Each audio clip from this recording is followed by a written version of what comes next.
करता सचिन वास्कले गोंडी वाले एवं करण मोरे मुहाला वाले, दोस्तों का दीवाना गायक कलाकार विजय दुर्गे मुहाला वाले।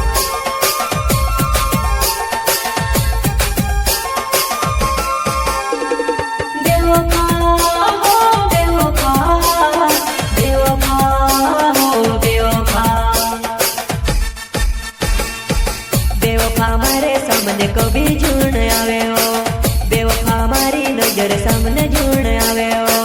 मिट जा हट जा मारा दिल से, भगवान मिटाई दे बेवफा ने याद, भगवान मिटाई दे बेवफा ने याद।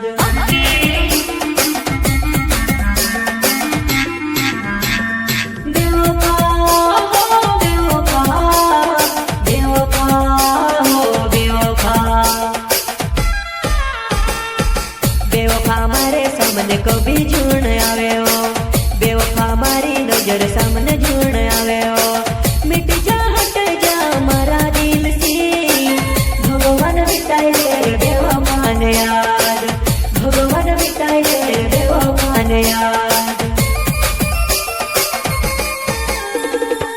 तार पोछल पड़ी दोस्तों के भूल गयो मैं, तुझे मारी बनायो बेवफा निकलियो,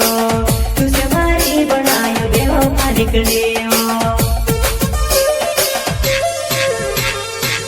तार पोछल पड़ी दोस्तों के भूल गयो मैं, तुझे मारी बनायो बेवफा निकलियो, तुझे मारी बनायो बेवफा निकलियो।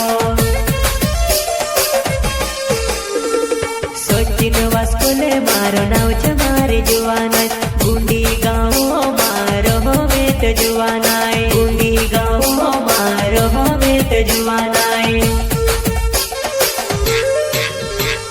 सचिन वास्कोले मारो नाव छे मारी जुवानाय, गुंडी गाँव मारो हमें तो जुवानाय, गुंडी गाँव मारो हमें तो जुवानाय।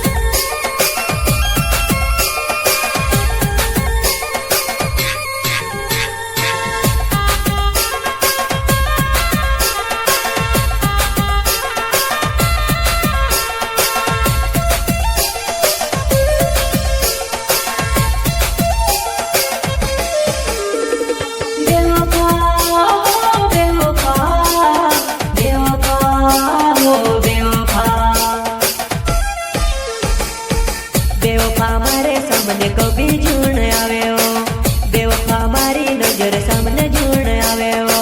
मिट जा हट जा मारा दिल से, भगवान मिटाई दे बेवफा ने याद, भगवान मिटाई दे बेवफा ने याद।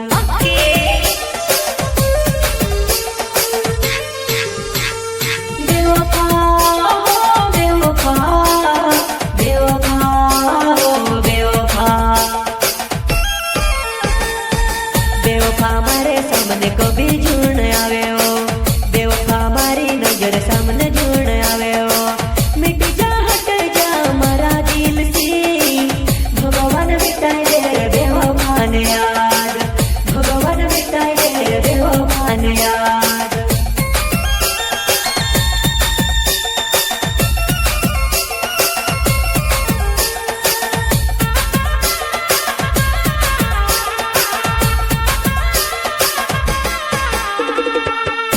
सामने रहीने कसम खातल्यो, नी भूलो करीने वायदो करी रहल्यो। कहाँ गयो तारी कसम, कहाँ गयो तारा वायदा। मारे सामने रहीने कसम खातल्यो, नी भूलो करीने वायदो करी रहल्यो। कहाँ गयो तारी कसम, कहाँ गयो तारा वायदा।